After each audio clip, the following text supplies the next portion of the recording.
nová Cupra Born. Je to plně elektrická Cupra a je to auto, se kterým jsem měl možnost se teďka pár dní seznámit a rozhodl jsem se, že se podělím o nějaké svoje názory. Je to vlastně úplně první elektroauto, se kterým jsem měl nějakým způsobem tu čest se vůbec seznámit, tak se koukněme, co si o tom myslím. Začal bych vzhledem, musím říct, že co se vizuálu, strašně se mi to auto líbí, hrozně se mi líbí ta kombinace barev a víceméně v jakékoliv variantě s tou bronzovou, ať už je to bílá, stříbrná, tmavě modrá, v každém případě, co se designu týče, musím říct, že se mi to moc líbí, všechny ty agresivní prvky přes kola, musím říct, že se mi moc líbí i ten spodní difuzor, celý to má takovej z mého pohledu velmi agresivní vzhled, který mě osobně je blízký. Co se týče toho auta, tak musím říct, že do určitý míry trošku klame tělem. Ono na první pohled se zdá, že je vlastně jako malé, ale ono tak úplně malé není. Řekl bych, že to je velikostní něco jako větší Golf, alespoň pocitově. Co se týče čísel, tak tam se přiznám, že to v hlavě úplně nemám. Když bychom nakoukli na chvilku do interiéru, tak začal bych u sedaček. Ty sedačky jsou velmi příjemný i na delší cesty a konec konců i na nějakou sportovnější jízdu, mají perfektní boční vedení a musím říct, že umí i hezky podržet tělo do zatáček. Za mě, co se sedaček týče, tak palec nahoru. Určitě bychom se mohli třeba pobavit i o některých použitých materiálech. Tady velmi příjemná použitá alcantara, zrovna tak i na této straně z mého pohledu velmi příjemná věc. Když ještě zůstanu u designu, hrozně rád bych pochválil ten volant. On je designově moc pěkný, z mýho pohledu, já vím, že je to subjektivní, ale co se týče toho designu samotného volantu, opravdu z mýho pohledu moc pěkná věc. I tak bych byl k interiéru asi pravděpodobně spíše kritický. To, čím začnu, a to, co mě osobně vadí asi úplně nejvíc, a týká se to víceméně celého koncernu Volkswagenu, je, že ty interiéry dělají úplně stejný cross auta, víceméně žádný změny. Tohle je totální copy-paste ID3, když si otevřete to, jak vypadá interiér Volkswagen ID3 a jak vypadá interiér Cupry Born, tak zjistíte, že to je úplně stejný, že si s tím nikdo nechce dát ani nějakou práci. Ono by mi to nevadilo, kdyby to alespoň nevydávali za nějaký jiný auto, za nějaký hot hatch, tak by mi to asi tak nevadilo, ale tohle mi v tomhle kontextu, musím říct, relativně dost vadí. To, co je úplně unikátní a to, co mi vadí na tomhle autě snad úplně nejvíc, tak je tahle ta část, která se týká volantu. To, čím asi začnu, je, vůbec nerozumím tomu, proč to udělali tak, že ten displej je vlastně přidělaný k volantu, není zabudovaný do palubní desky a je takhle miniaturní. Tím se vlastně jako samotný výrobce toho auta ošidil o možnost naimplementovat aspoň třeba navigaci, což já osobně měl jako vždycky rád. A ten displej je velmi malinký a vejde se na něj strašně málo informací a zbytečně je potřeba koukat na navigaci sem. Úplně zbytečný. Posunu se k volantu. Volant vizuálně znovu opakuju moc pěkný, ale co se týče ergonomie a nějaký využitelnosti, z mýho pohledu extrémně špatná záležitost. Celý ty tlačítka jsou, ono se to blbě vysvětluje, ale ta odezva těch tlačítek, mačkání je opravdu velmi zvláštní, člověk by si to musel vyzkoušet, to je jedna věc. No a druhá věc je, že když člověk ten volant drží, tak samozřejmě překrývá ty tlačítka a mně se neustále stávalo, že jsem si během jízdy buď změnil rychlost na adaptivním tempomatu, nebo na druhé straně změnil hlasitost hudby, nebo i přepnul něco jiného.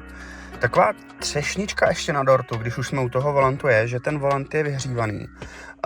Vůbec nechápu, jako koho to napadlo, ale ono, když se podíváte, tak tady nikde není hardwareový tlačítko na to, aby se to vyhřívání zapnulo. Ono je to totiž tak, že vy, když si chcete zapnout vyhřívání volantu, musíte jít do menu, který je super rychlý samozřejmě, musím jít do klimatizace a až tehdy tady jsem schopný nějakým způsobem zapínat nebo vypínat to vyhřívání toho volantu. Mimochodem, kamarádovi se teďka stalo, že ona Cupra totiž, když je venku zima, tak ona to vyhřívání zapne automaticky. Jenomže on nebyl schopný zkrátka a dobře najít, kde se to vypíná, a tak prostě musel jet s rucema, s vařicíma rukama, že už se mu na ten volant ani nechtělo sahat. Opravdu z mýho pohledu nepochopitelná věc. Co bych pochválil, tak je velké množství ukládacích prostorů, je jich tady opravdu hodně, takže v tomhletom bodu určitě palec nahoru. To, co je tradiční bolístka všech Volkswagenů, infotainment, to je prostě ta odezva, to je z mýho pohledu, často to nefunguje, opravdu se to velmi často seká. Ta odezva, než se vůbec něco stane, z mýho pohledu opravdu velmi nepovedená věc. Designově to sice vypadá pěkně, ale užitnost je na nule. Mnohem raději bych preferoval klasická manuální tlačítka. O téhleté liště, kde se mění teplota, hlasitost, snad raději ani nebudu mluvit, protože to už je úplně špatně. Zároveň určitě ani nejsem fanda, si tady nastartuju jakože. Vůbec nechápu tuhletu část. Vlastně dá se čekat, že u auta s takovouhle cenovkou byste chtěli ovládání všech okýnek elektronicky. Ono tady je, nicméně tlačítka na ovládání okýnek tady máte pouze 2. Totiž když chcete stáhnout zadní okýnka, tak vy tady musíte kliknout a pak teprve se začne stahovat to zadní.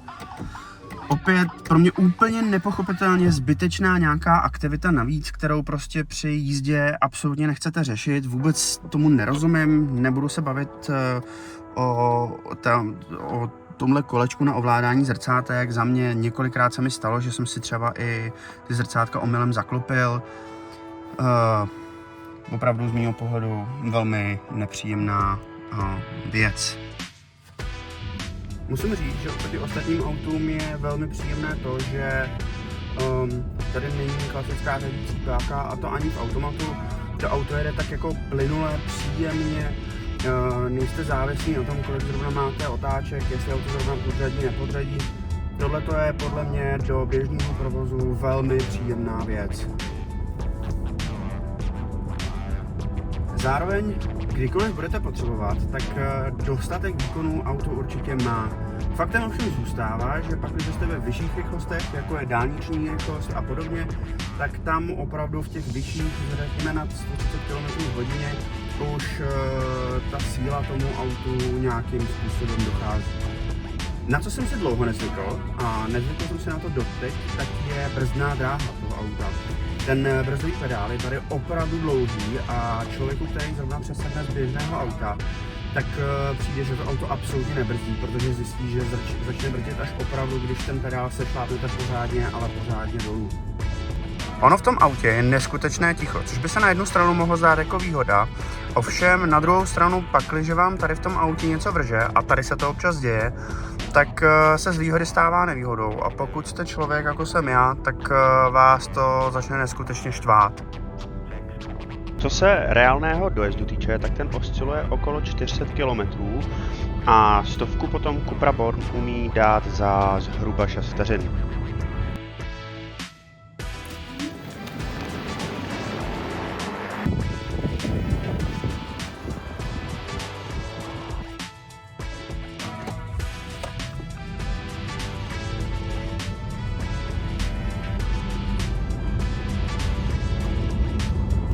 Ještě možná na závěr bych si dovolil říct, jak to vůbec funguje s nabíjením, jestli se to vůbec finančně vyplatí, komu se to případně finančně vyplatí a tak dále. V tuhle chvilku se mi auto nabíjí se mi na dobíječce, která má rychlost 22 kWh. Přibližně mi auto říká, že dobít to do plné bude trvat cca 5 až 6 hodin, to znamená, že to je prostě a jednoduše přes noc. Každá kilowatthodina stojí 10 korun. V přepočtu, respektive ty ceny se mírně lišej, na těch pomalejších nabíječkách, jako je tahleta, to stojí méně, myslím, že na těch rychlonabíječkách kilowatthodina stojí 12 až 15 korun, teď si přesně nejsem úplně jistý. Celkově, když jsem si dělal nějakou kalkulaci, vychází to tak, že provoz toho auta stojí více méně něco jako 2 koruny na kilometr. V praxi se to velmi blíží úsporným naftovým motorům.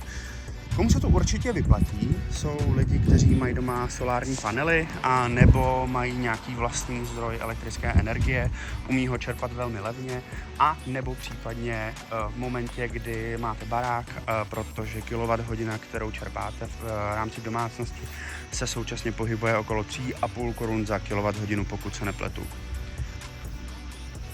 Tolik asi nějaká sumarizace, co se elektromobility týče, pro mě určitě velmi zajímavá zkušenost. Umím si představit, že bych v tom jezdil, pakliže bych měl barák, u kterého bych měl nějaký zdroj vlastní elektrické energie, v ten moment by to určitě dávalo smysl.